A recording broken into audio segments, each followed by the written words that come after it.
Salut à toutes et à tous et bienvenue dans ce nouveau tutoriel dédié à Figma. Aujourd'hui, ce que je vous propose, c'est la création d'une interface qui va reprendre une canette en aluminium et sur laquelle on va venir intégrer des textures et qu'on va venir mettre en place pour un futur prototypage. L'objectif étant de vous permettre de découvrir de nombreux outils du logiciel et de les prendre en main.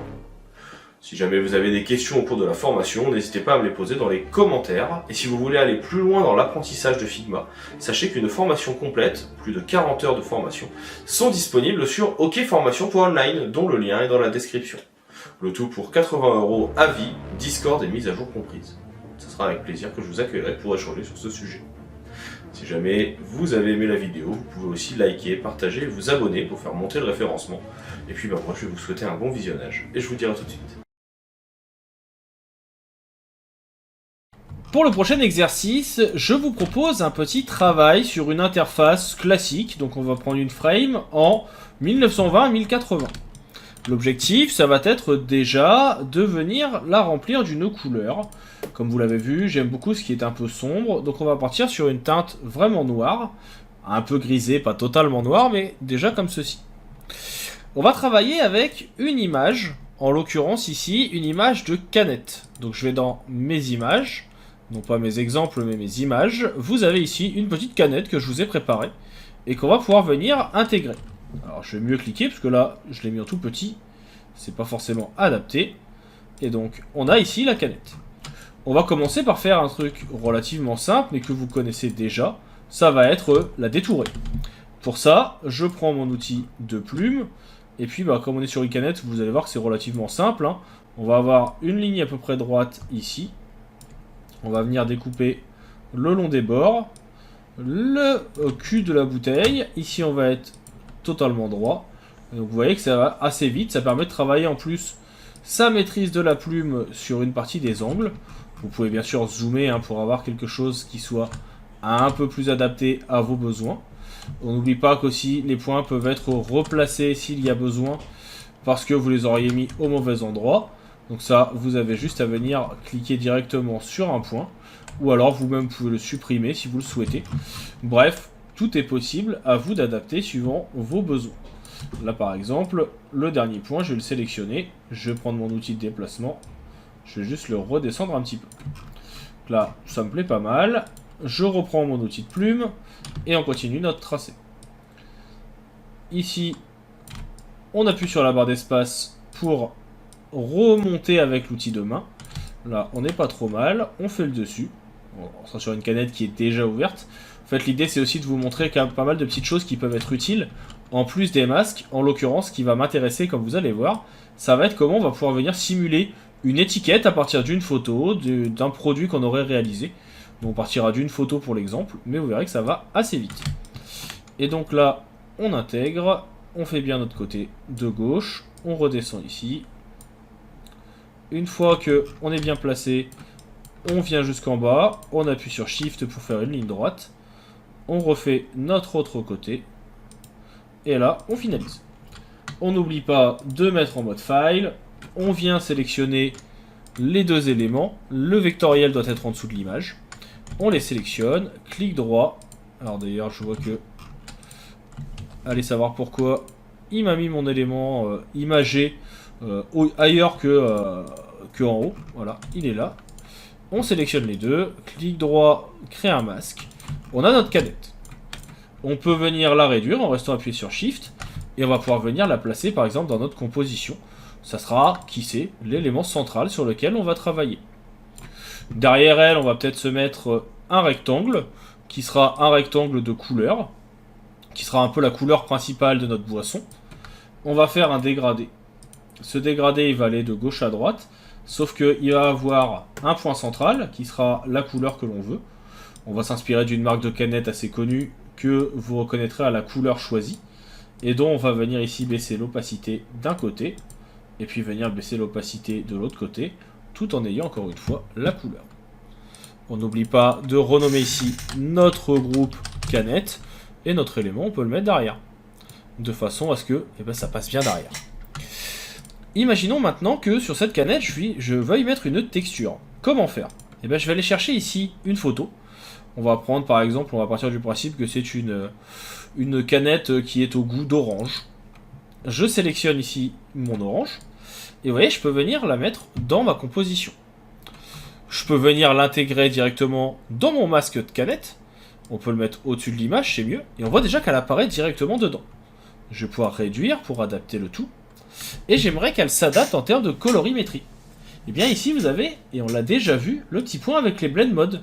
Et en jouant sur les blend modes, par exemple en jouant sur Darker ou en jouant sur Overlay, Soft Light ou autre, et bien vous voyez que vous pouvez venir incruster sur votre canette vos éléments. On va baisser un petit peu l'opacité pour avoir quelque chose qui soit un peu plus adapté, mais très rapidement, et bien on va pouvoir venir modifier notre canette, on va pouvoir venir modifier la texture, on va pouvoir venir modifier les couleurs, et ainsi avoir eh bien, un habillage de canette qui est mis en place, avec un élément ici mis en avant comme étant, eh bien pourquoi pas, le fruit. Je peux même venir encore plus loin, c'est-à-dire que je pourrais très bien avoir aussi ici un élément de couleur. Je vais fermer mon bloc, je le mets au-dessus de tout, on vient le mettre par exemple en rouge. On n'oublie pas qu'ici aussi on a des modes de fusion, et on peut très bien venir dire bah, je veux le mettre en screen, en plus lighter, en overlay, et donc ça me permet de retravailler ma canette.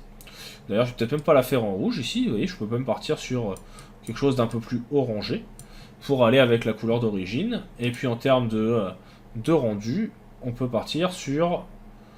ouais, plus darker c'est un peu trop... J'essaie de trouver une couleur qui m'intéresse un peu. Ça peut être... non, on va rester en overlay. C'est pas mal. Et donc là, par exemple, on a maintenant notre canette qui est prête. On va pouvoir venir ajouter du texte. Par exemple, on aurait un premier texte qui serait « Découvrez notre... » Donc là, je zoome pour être sûr de ne pas avoir fait de faute. Et puis un autre texte par la suite qui sera « Produit ». Et donc là, en augmentant mon échelle, j'ai bien mon produit. J'appuie sur « Entrée ». Je vais venir le mettre, je reste toujours sur du inter ici parce que c'est la couleur de base, mais on pourrait très bien prendre du Roboto.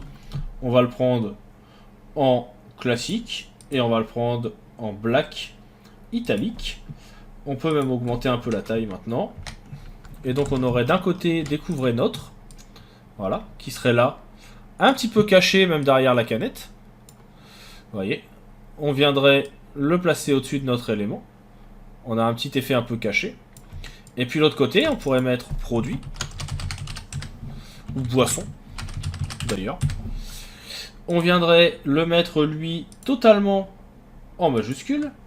Ça permet de l'avoir un peu plus grand. On viendrait avec le scale l'agrandir. Et pareil, on vient le placer un peu derrière. Comme ça, on a une mise en place qui est un peu intéressante. Ce que je vais faire aussi, c'est que derrière la canette, histoire qu'on ait un peu de relief, je me dis que ça peut être pas mal. En sélectionnant ici notre groupe de canettes, on va venir sélectionner notre élément vectoriel. On n'oublie pas d'appuyer sur Entrée. Ça permet de rajouter des choses, vous avez le masque, etc. Et si je sélectionne ici Effet, je peux rajouter un Drop Shadow. Drop Shadow qui serait plutôt sur le côté, qui serait un peu plus flou. Donc là, comme ça permet de donner un peu d'ombre sur notre élément. On va pouvoir venir rajouter aussi un petit peu d'ombre sur nos textes. Donc là, je vais plutôt augmenter en Y. On vient zoomer pour voir un peu ce que ça donne. Et en termes de couleur, à l'inverse, peut-être venir sur quelque chose d'un peu gris pour que ça ressorte. La 14, c'est peut-être un peu beaucoup. Donc là, vous voyez, je vais venir le mettre à 6. Ça me plaît bien, ça crée un peu de relief. Ici, pareil, on va faire un effet. On a dit Drop Shadow, on a dit 6. Et on a dit plutôt dans des couleurs grisâtres, voire même un peu de blanc. Le blanc c'est plutôt pas mal d'ailleurs. Donc là, on vérifie que on est bien sur du blanc, ça me plaira plus. Et donc là, vous voyez, vous avez votre produit qui commence à se mettre en place. On peut sélectionner tout ça, CTRL G, ça permet de venir centrer le tout. Et puis après, eh bien, on aurait notre menu qui serait en haut, on aurait accueil, un accueil, ouais c'est ça. On aurait peut-être... mais déjà un style de texte qu'on va vouloir venir définir. Donc là on va baisser la taille. On va venir le mettre non pas en italique, mais peut-être juste en médium. On viendrait non pas le mettre ici totalement en majuscule, mais juste la première lettre. Et puis cet élément, on va en faire un style. Donc là, ça sera, en l'ajoutant ici, style soda. C'est juste pour qu'on puisse s'y retrouver. Et puis bah, maintenant, je vais pouvoir venir dupliquer. J'aurai shop. J'aurai l'entreprise. J'utilise souvent le terme about. Ou alors contact. Je vais sélectionner mes 4 éléments. On peut demander une distribution. Donc là, on va la faire en horizontale. On vient centrer un peu tout ça. CTRL G pour grouper. L'avantage d'avoir groupé, c'est que en plus maintenant, quand on va sélectionner tous nos éléments, on va aussi pouvoir venir les espacer. On a les outils d'espacement qui vont être là, qui permettent d'augmenter le tout. On va venir centrer l'intégralité de notre élément. Donc là, on sélectionne notre bloc. Et puis sous l'élément principal, je vais pouvoir venir mettre par exemple ici une petite bille. Cette petite bille, c'est pour dire on est actuellement sur la page d'accueil. C'est un repère qui va permettre de savoir où est-ce qu'on est actuellement rangé, on va dire. Et donc là, hop, on centre en dessous. Et donc on sait qu'on est sur la page d'accueil avec cet élément. On a d'autres boissons. Et bien on peut rajouter un autre élément qui fait en fait office de sliders. Ce sliders, on va le faire une première fois ici, un peu plus en orange. On va prendre par exemple la couleur qui est ici. On le duplique. Lui, on le met en blanc. Et puis on en fait un troisième. On vient les sélectionner. On n'oublie pas la répartition horizontale, la répartition verticale. Et puis, après les avoir groupés, on vient centrer. Et donc ça permet de faire comprendre qu'il y a peut-être d'autres pages qui sont à venir. Peut-être que toute cette partie-là, on va vouloir la réduire un petit peu avec notre échelle, histoire d'avoir quelque chose qui soit peut-être un peu moins grand. Donc ça permet que tout reste toujours homothétique. Et ainsi, on a rapidement notre interface, on a fait l'intérieur de notre canette, et on a les informations qu'on souhaite. On pourrait rajouter un bloc de texte ici, ou d'autres choses, ça dépendra de ce qu'on veut. Maintenant qu'on a fait ça, je vous ai montré ces petites techniques de mise en page, on va pouvoir passer à notre prochain exercice, et on va voir comment réaliser un effet un petit peu de pop-up old school. Je trouve que c'est intéressant de toujours s'inspirer des choses anciennes, ça rappelle des souvenirs, et puis c'est toujours l'occasion de réutiliser des outils dont on n'a plus l'habitude.